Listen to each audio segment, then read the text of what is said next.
Amados hermanos y amigos, ustedes se han conectado a la serie profética Jesús revela su plan de amor en las profecías de Daniel y Apocalipsis. A nombre de nuestro ingeniero técnico, Ronald Alberto Puentes, y de este servidor teólogo, les damos una cariñosa y cristiana bienvenida al capítulo número 10, entendiendo la estatua de Nabucodonosor. Imagínense ya cuántas partes llevamos. Tremendamente, ¿no? Así que nos hemos detenido históricamente, cosa que por lo general nunca se hace, pero para que veamos cómo, a pesar de que el maligno puso en la historia trabas, siempre la profecía se fue cumpliendo paso a paso. Hagamos un repasito para beneficio de aquellos que posiblemente sea hoy primera vez que se conectan con nosotros. Pero antes de ello, vamos a pedir la bendición de nuestro Dios. Acompáñenos reverentemente en donde se encuentran. Padre, muchas gracias por tus bendiciones, por tus bondades para nosotros. Y gracias por este momento feliz en el cual vamos a estudiar tu santa palabra y la historia. Quédate con nosotros, Santo Espíritu de Dios. Llénanos de sabiduría, de inteligencia y grave estas lecciones en nuestro corazón. Lo pedimos en el nombre amable y hermoso de Cristo Jesús. Amén. Amén. Nos dice el libro de Isaías en su capítulo 9 y verso 10, algo que hemos venido estudiando nosotros. Acordaos de las cosas pasadas, desde los tiempos antiguos, porque yo soy Dios y no hay otro Dios, y nada hay semejante a mí, que anuncio lo por venir desde el principio y desde la antigüedad lo que aún no era hecho, que digo, mi consejo permanecerá y haré todo lo que quiera. Anuncia lo por venir sin todavía haber sido hecho. Solo Dios sabe esto. Después de estudiar el capítulo 1 de Daniel, que vamos capítulo por capítulo, nos hemos detenido ya 6 veces o más en el capítulo 2, el famoso sueño del rey pagano Nabucodonosor II, en donde Dios le mostró en un sueño una imagen, una estatua gigantesca e impresionante, cuya cabeza era de oro, pecho, brazos de plata, el vientre de bronce, piernas de hierro y los dedos de los pies en parte de barro y en parte de hierro, hasta que aparece una piedra no lanzada con mano humana, le da en los pies, la deshace, la desintegra y sus pedazos son llevados, dice, como tamo en las eras del verano. Vimos ya por la interpretación del profeta que la cabeza de oro representaba al imperio neobabilónico en cabeza de Nabucodonosor y le profetizó que seguiría otro imperio representado por la plata y vimos que sí, fue el imperio medo-persa y un tercer reino, el bronce, representado por Macedonia y Grecia y un cuarto imperio representado por las piernas de hierro. Tremendo imperio, largo como son las piernas, muy adecuada a la comparación que Dios usa para representar la profecía. Y hemos estado detenidos viendo ese poder de hierro de Roma, impresionante, impresionante. Bien, en el capítulo anterior recordamos lo que dijo Daniel 2:40 y el cuarto reino será fuerte como hierro y como el hierro desmenuza y rompe todas las cosas, desmenuzará y quebrantará todo. En los capítulos anteriores vimos que esta profecía de Daniel 2, con lo que tiene que ver con el hierro, se cumplió, pero precisa y exactamente.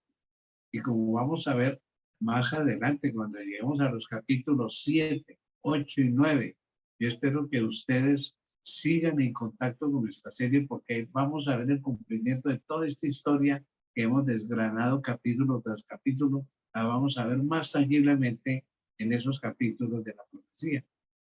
Se cumplió en el capítulo 2 y como vamos a ver, se cumplió exactamente con el imperio de hierro aplastante, demoledor y cruel. Hoy nos vamos a detener y a estudiar la relación del imperio romano con Judea, con Jerusalén, con el pueblo de Israel y el cumplimiento de las profecías al respecto de Jerusalén y de Judea. Necesariamente tenemos que ver cómo Roma llega a Palestina, un lugar para ellos de muy poca importancia, no les interesó en un comienzo, pero después que llegan, ay, ay, ay, les dio mucho dolor de cabeza al imperio romano. Ya lo veremos a la luz de la historia. Veamos entonces y recordemos que en la división del imperio griego de Alejandro Magno, Seleuco tomó Mesopotamia, Siria, el norte de Palestina y el Asia. Este mapa, toda la sombra verde que llega hasta la India, fue el territorio de Seleuco. Y él da origen a una dinastía que se llama los Seleucidas. Su territorio fue el más grande de todos los imperios, más grande que Egipto, obvio, más que el de Lisímaco en el Asia Menor, y eso que después Seleuco también invadió el territorio de Asia Menor de Lisímaco. Entonces, este mapa nos muestra el inmenso territorio que tuvieron los Seleucidas. Unos 150 años después de que tomaron todo este territorio, en el año 167 antes de Cristo, un descendiente de Seleuco, vamos a ver cómo lo han representado los artistas, llamado Antíoco Epífanes. Epífanes en griego quiere decir el ilustre, pero los judíos lo llamaron Antíoco IV Epímanes, que quiere decir el loco. ¿Por qué el contraste? El ilustre Epífanes, Epímanes el loco. Y ya vamos a ver por qué los israelitas, los judíos, lo llamaron así. Resulta que este hombre, como desde el principio se hizo dueño de Palestina, en algún momento, por allá en el año 167, dicta un decreto en donde ninguna religión de los pueblos dominados puede funcionar. No se puede invocar a los dioses de su territorio, sino solamente a sus dioses griegos y al mismo Antíoco IV Epífanes como Dios. Entonces, claro, ahí tenía que ver mucho con las ceremonias del templo en Jerusalén. Por lo tanto, pues prohíbe los actos religiosos de Jehová en Judea y se arma la guerra. Después de que Antíoco emitiera en Judea los decretos que prohibían la práctica de los rituales de las ceremonias religiosas judías, llegó a Jerusalén. Entró al templo, un sacrilegio impresionante, hasta el lugar santísimo y allá colocó una estatua del Júpiter olímpico al lado del arca del pacto. Arca que después se iba a llevar también candelero y todo lo que era de oro, pisos, paredes, todo lo que era de metales, plata, bronce, todo se lo llevó. Él le hizo una desvalijada al templo impresionante, lo destruyó, mejor dicho. Y como si fuera poco, sacrificó cerdos en el altar del holocausto ahí en el atrio. ¿Cómo les parece a ustedes? Y al sacrificar cerdos ahí, pues los partió en presas, sus soldados, y obligó a los sacerdotes a comer de esos cerdos. Pero ellos obviamente se negaron. Ellos nunca han comido cerdo. El judío nunca come cerdo. Entonces, la historia dice, los tumbaron en el piso, les pusieron el pie en el cuello, les abrían la boca a la fuerza y les metían los pedazos de cerdo. Grave, ¿no? En el siguiente cuadro comentamos que saqueó el templo, llevándose todo lo que era metales preciosos, dejó destruido el templo, hizo una masacre y ante tal sacrilegio, un sacerdote rural, no de Jerusalén, sino de una ciudad llamada Modín, que queda más o menos en el centro de Palestina, en ese pueblo, ese sacerdote llamado Matatías, el asmoneo, Matatías. Si mataba a tías, yo no sé, pero ese fue el nombre de él. Rechazó totalmente, tremenda infamia, tremendo sacrilegio del templo. Entonces él encendió una chispa de revuelta, revolución contra el imperio seleucida, rechazando así rendir culto a los dioses griegos y además con esa ofensa de lo que pasó en el santuario. Fue profanado impresionantemente. Ahora quiero hacer un paréntesis aquí de por qué yo todavía sin que Roma haya llegado al territorio judío me he estacionado aquí. Porque es que cuando veamos lo del cuerno pequeño, errónea e históricamente equivocada, la Iglesia Católica interpreta que el cuerno pequeño fue Antíoco Epífanes con todas esas cosas que hizo allá en el templo y en Judea. Eso dejó todo acabado. Bueno, entonces ellos, aunque la historia no cuadra, los católicos le aplican el cuerno pequeño que ya estudiaremos más adelante cuando lleguemos a los capítulos 7 y 8. Se le aplican a ese Antíoco Epífanes, o Epímanes, el loco como decían los judíos. Bueno, entonces resulta que allá en el pueblo de Modín, donde estaba este sacerdote Matatías con sus hijos, tuvo 5 hijos, varones, llegó un judío con mucho de griego, y entonces se adelantó para ofrecer un sacrificio al estilo griego, a un ídolo griego, ahí en el pueblo de Matatías. Y claro, él no se aguantó, entonces se adelantó y lo atacó y lo mató. Y ya con eso, pues está dictando como una sentencia Matatías. Así que él decide con sus 5 hijos huir a las montañas de Judea para armar una guerrilla y darle problema y guerra a los seleucidas. Y no importaba que estuvieran bien armados y que fueran miles. Hubo más o menos 1000 personas que se fueron con Matatías y sus hijos a las montañas de Judea. Los encargados de Antíoco, veamos, atacaron a esas personas compuestas de hombres, mujeres y niños y los asesinaron. Dice la historia que como 1000 personas en represalia por la rebelión, pero ahí en el momento no estaban Matatías y sus hijos. Entonces, ellos se juntaron con otros valientes y armaron una guerrilla que desde las montañas de Judea desafiaron al ejército de los seleucidas. Hay algo interesante, ustedes lo pueden leer en los libros apócrifos, lo que es Primera de Macabeos y Segunda de Macabeos. Ahí cuenta toda esta historia bien detallada que yo hoy por tiempo y porque no es exactamente el tema, pues no se la detallo, que me la conozco muy bien. Pero en esos libros, Primera de Macabeos y Segunda de Macabeos, cuenta todas las guerras que tuvieron con los seleucidas. Y algo tremendo, que me impresionó bastante.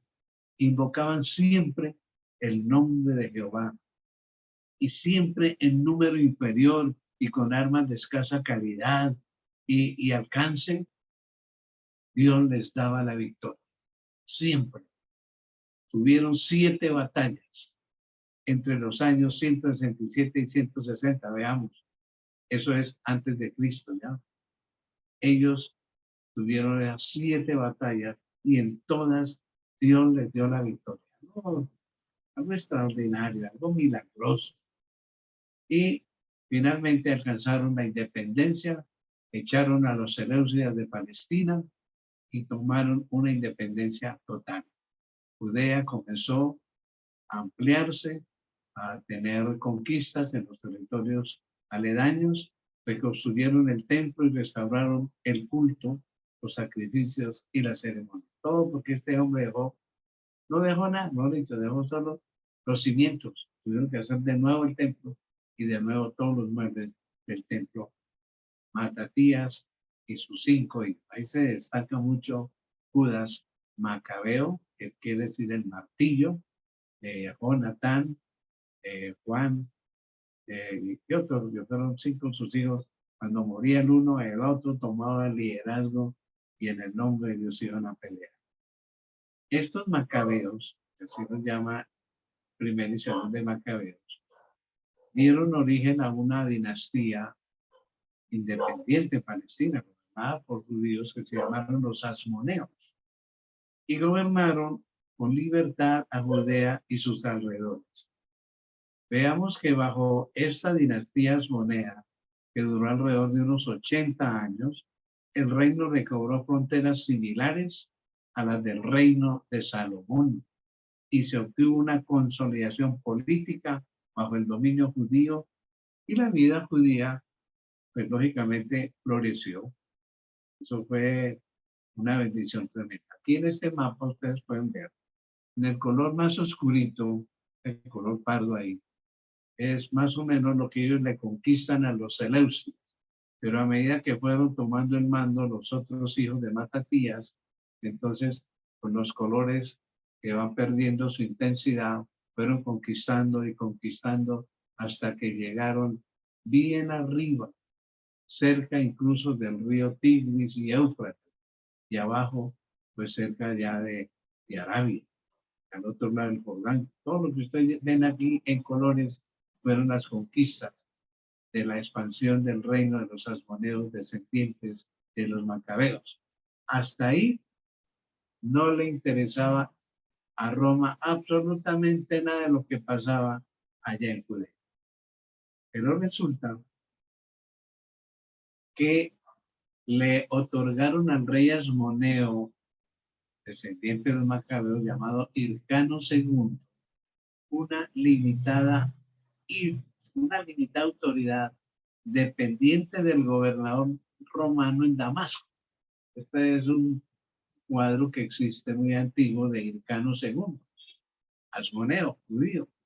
Entonces le anuncia, vea, usted sí va a seguir gobernando ahí en toda esa Palestina, pero va a estar dependiendo del gobernador romano en Damasco. Ahí empiezan los romanos a tratarse con los judíos. Y claro, los judíos fueron hostiles al nuevo régimen y en los años siguientes estallaron frecuentes insurrecciones que por tiempo no se las menciono. El último intento de restaurar esa antigua gloria de la dinastía macabea asmonea fue realizado por Matatías Antígono. Aquí lo vemos en pantalla, en cuadros y monedas de ese tiempo. Pero este fue totalmente derrotado, fue muerto, y eso fue el año 40 ya antes de Cristo. Y se acabó el régimen asmoneo, y entonces la tierra de Israel, la tierra de Palestina, pasó a ser un estado vasallo dentro del Imperio Romano y a pagar impuestos a los romanos, y eso los israelitas les ardía en el alma porque ellos creían que tenían que ser los dueños del mundo y no Roma, porque para eso Dios los había escogido equivocadamente. Dios los escogió para ser un pueblo misionero que preparara al mundo para la primera venida de Jesús. Error. Veamos que en el año 37 antes de Cristo, ya no estamos acercando al año 1, Herodes, que era yerno del último rey que gobernó Palestina, el mencionado ya Hircano II, yerno. O sea que no es descendiente de la dinastía asmonea, sino idumeo, o sea, del sur de Palestina, del pueblo de Edom. No era judío. Fue designado por los romanos como rey de Judea, poseedor de una autonomía casi ilimitada en los asuntos internos del país, pues pasó Herodes a ser uno de los más poderosos monarcas de la parte oriental del Imperio Romano y gran admirador la cultura grecorromana. Herodes inició un vasto programa de edificaciones que veamos incluyó a las ciudades de Cesarea y Sebastia y las fortalezas de Herodión y Masada. Asimismo, veamos que él refraccionó, remodeló el templo en Jerusalén, convirtiéndolo en uno de los más magníficos, gloriosos edificios de su tiempo en el Imperio Romano. Era una joya. El Espíritu Profecía dice que cuando las multitudes venían a las fiestas ceremoniales, desde lejos se lo veía brillar como una gema, aunque todo en mármol afuera. Era muy impresionante, hermosísimo. Así mismo entonces, se hizo unas construcciones en el Odión que se llamó y en Masada, que era una roca, vamos a verla más adelante, que existe ya en Judea, bien elevada y arriba, construyó unos palacios para él ir a pasar sus épocas de descanso. Bueno, entonces, a pesar de sus múltiples logros, edificaciones y todo, Herodes no fue capaz de ganarse la confianza y el apoyo de sus súbditos judíos. En la lámina que tenemos aquí, 10 años después de la muerte de Herodes, es el año 404, Judea quedó bajo la directa administración romana. Ya no hubo reyes que administraran a Judea, no, directamente viene un gobernador, un procurador a Jerusalén, en principio en Cesarea, porque es que Jerusalén era muy comprometida en revoluciones. Se calcula que unos meses antes de la muerte de Herodes, eso es en el año 4 antes de Jesús, mandó matar a todos los niños menores de 3 años en Belén. Ustedes ya saben por qué. Vieron los reyes de Oriente, los sabios de Oriente, buscando al Mesías, y le contaron a Herodes, y él dice, vayan, averigüen y me avisan. Pero como no volvieron y sabían que era en Belén que iban a ser ese rey que le iba a desafiar su gobierno, mandó matar a todos los niños. De ahí quedó una fiesta católica que llama los Santos Inocentes. Noten que este es el año 4 antes de Cristo. Esto quiere decir, en otras palabras, que Jesús no nació en el año 1. Ya en el año 4 antes de Cristo había nacido y por eso mandaron matar a los niños. Y cuando él fue a bautizarse en el Evangelio de Lucas, el capítulo 3 y verso 23, dice lo siguiente. Veamos. Jesús mismo, al comenzar su ministerio, era como. Volvamos otra vez a la diapositiva del bautismo. Gracias. Era como de 30 años. Como de 30 años. Él no asegura que tiene 30. ¿Cómo? Tiene más de 30 años ahí. Hijo, según se creía, de José, hijo de Elí. Claro, Jesús debió tener más de 30 años ahí. Y como ya todos conocemos en la cultura judía, ningún judío menor de 30 años podía hablar en público, podía heredar, podía tener cargos públicos, etcétera. Fuera apedrear. Entonces Jesús debió tener más de 30 años ahí en el momento de su bautismo. Y ya estudiaremos sobre eso cuando estudiemos la profecía de los 2300 días. 10 años después de la muerte de Herodes, que se calcula fue 4 antes de Cristo, veamos, Judea quedó bajo la directa administración romana. La humillante presencia de las legiones romanas y el cobro enorme de impuestos por el imperio levantó un creciente enojo contra la supresión romana de la vida judía y condujo a violencias esporádicas que culminaron en una revuelta tremenda, general, en el año 68 después de Cristo. Y ustedes saben, por los evangelios, Sí hubo revueltas frecuentes y algunos galileos murieron, porque ellos no admitían el dominio romano. Y hay cosas, mencioné, que se metían en la vida diaria de los judíos. Por ejemplo, por eso Jesús dijo que si un romano, soldado romano, le pedía que lo cargara por una milla, fuera con él 2 millas, y le pedía prestada la capa, le diera todo, porque estaban sometidos de tal manera que todo lo que un soldado romano, un dirigente romano pedía, había que darse. Y eso mantenía amargados a los judíos.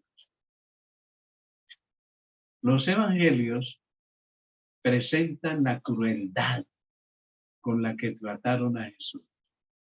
Decisión del prefecto romano Poncio Pilato. Veamos esta imagen que nos recuerda ese paso de la vida de Jesús. Este Poncio Pilato gobernó a Judea del año 26 al 36, 10 años. La mano de hierro de Roma se ensañó contra Jesús. Y luego de unos sangrientos azotes y una hiriente corona de espinas, veamos un pesadísimo madero le pusieron en sus hombros y le crucificaron de una manera inhumana. El hierro de Roma sobre nuestro Salvador se hizo evidente, como hemos estudiado en capítulos anteriores con otros pueblos, la crueldad. Seguramente algunos de ustedes vieron una película que estuvo bastante afianzada en la arqueología, en los datos históricos. Esta película donde se ve la pasión de Cristo en su crueldad terrible, esos azotes existieron, todo eso es histórico. La verdad es que me impresionó muchísimo. Se me escurrían las lágrimas con mis hijos viendo esto. Y eso fue histórico y arqueológicamente evidente. Así era la crueldad de los romanos. Como lo hizo con pueblos anteriores, lo hizo con el Señor Jesucristo y claro, con muchos judíos. Y al pensar Jesús, antes de morir, antes de sufrir toda esa crueldad, al pensar y saber lo que harían los romanos 40 años después, en el año 70, le causó una profunda tristeza y dolor al Señor, incluso derramó lágrimas. El relato sagrado nos cuenta en Lucas 19:41, y dice, y cuando llegó cerca de la ciudad de Jerusalén, al verla, lloró sobre ella, diciendo, oh, si también tú conocieses, a lo menos en este tu día, lo que es para tu paz. Mas ahora está encubierto de tus ojos, porque vendrán días sobre ti cuando tus enemigos te rodearán con vallado, con muralla, y te sitiarán, y por todas partes te estrecharán, y te derribarán a tierra, y a tus hijos dentro de ti, y no dejarán en ti piedra sobre piedra, por cuanto no conociste el tiempo de tu visitación. Jesús, como Dios, conocía el futuro y lo que le esperaban los judíos. Estas palabras, mis queridos amigos y hermanos, se cumplieron al pie de la letra. 40 años antes, las dijo Jesús. Tremenda cosa. Sigamos la historia. Hay un hombre que fue procurador romano en Judea, se llamó Gesio Flor. Este procurador romano estuvo entre los años 64 y 66. Amaba el dinero y odiaba a los judíos. Como procurador romano gobernó Judea, cuidando muy poco su religiosidad. Y cuando los ingresos fiscales eran bajos, se apoderó de la plata del templo, como 50 talentos de plata. Entonces, los judíos hicieron una comisión, que ustedes ven aquí en el cuadro a la izquierda, y se fueron a hablar con él, Así de que ¿por qué ese abuso? Ese dinero era sagrado, era santo. ¿Cómo él quería tomarse eso para obras que estaba haciendo en Judea? Y a causa de la oposición creciente contra él por parte de los judíos, dice la historia que en el año 66 después de Cristo envió tropas a Jerusalén, porque no está reinando en Jerusalén, sino en Cesarea, y masacró, por lo menos dice la historia, a 3.600 ciudadanos. Le dio rabia que van a hacerle reclamos ya, a cuestionarle su gobierno romano. Así eran los romanos, las piernas de hierro. La acción de Flor entonces provocó una rebelión. Este es año ya 66. Y es lo que se llama la primera revuelta judía, que va a durar 7 años, del 66 al 73. Y se había gestado por años. Y estos guerrilleros se habían alistado con armas, con tácticas. Esto no fue así nada más improvisado. No, estos judíos fueron cosas serias, ¿ya?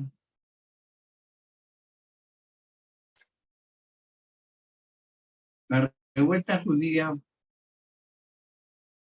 encontró un amargo final en Masada. Aquí hay un cuadro que más o menos se ve en lugar de una gran roca que domina el Mar Muerto, porque existe, obvio. Construida originalmente, como dijimos, por Herodes el Grande, los romanos habían hecho una fortaleza prácticamente inexpugnable allí. Eso no era de subir así nada más. Sin embargo, las atrocidades de Floro inspiraron a algunos judíos a atacar a Masada. Sorprendentemente ganaron estos rebeldes judíos y masacraron al ejército romano. ¿Cómo les parece? Entonces, en Jerusalén, el capitán del templo se solidarizó con la revuelta al detener los sacrificios diarios al César, porque ya le estaban dando sacrificios al César y pronto toda Jerusalén estaba alborotada, expulsando o matando a las tropas romanas. Tremendo, ¿no? De que se cambió el cuadro aquí. Entonces, toda Judea y luego Galilea se rebelaron. Surge entonces un hombre llamado Cestio Calus, el gobernador romano de la región, y marchó desde Siria, le pidieron que se viniera desde Siria con 20.000 soldados y asedió a Jerusalén durante 6 meses, pero falló. Dejó 6.000 soldados romanos muertos. Esta revuelta. Note cómo iban ganando los judíos. Y sin mencionar todo el armamento que los defensores judíos recogieron y usaron. Se rearmaron. Increíble que un pueblo como este hubiera podido contra las legiones romanas cuando estudiamos en un capítulo anterior que eran invencibles por todas partes. Bueno, estos rebeldes judíos pues hicieron de Jerusalén todo un bloque de defensa impresionante, fortalecieron las murallas y lógicamente no dejaban sus ceremoniales, porque esa era la orden del Señor. Resulta que Nerón muere en ese tiempo porque había nombrado Nerón en esos sucesos, mandó el emperador Nerón a un militar muy eminente por sus victorias, que lo hizo gobernador de la región y se llamó Vespasiano. Este Vespasiano fue condecorado y fue enviado entonces para poder sofocar la rebelión de Judea. Vespasiano detuvo a la oposición en Galilea, luego en Transjordania y luego en Idumea y dio la vuelta a Jerusalén, pero antes del golpe de gracia murió Nerón y Vespasiano se vio envuelto en una lucha de liderazgo y terminó siendo el emperador de Roma, pero dejó entonces como uno de sus primeros actos a su hijo Tito para que pudiera conducir la guerra contra los judíos. En el tiempo de la rebelión y el asedio, Jerusalén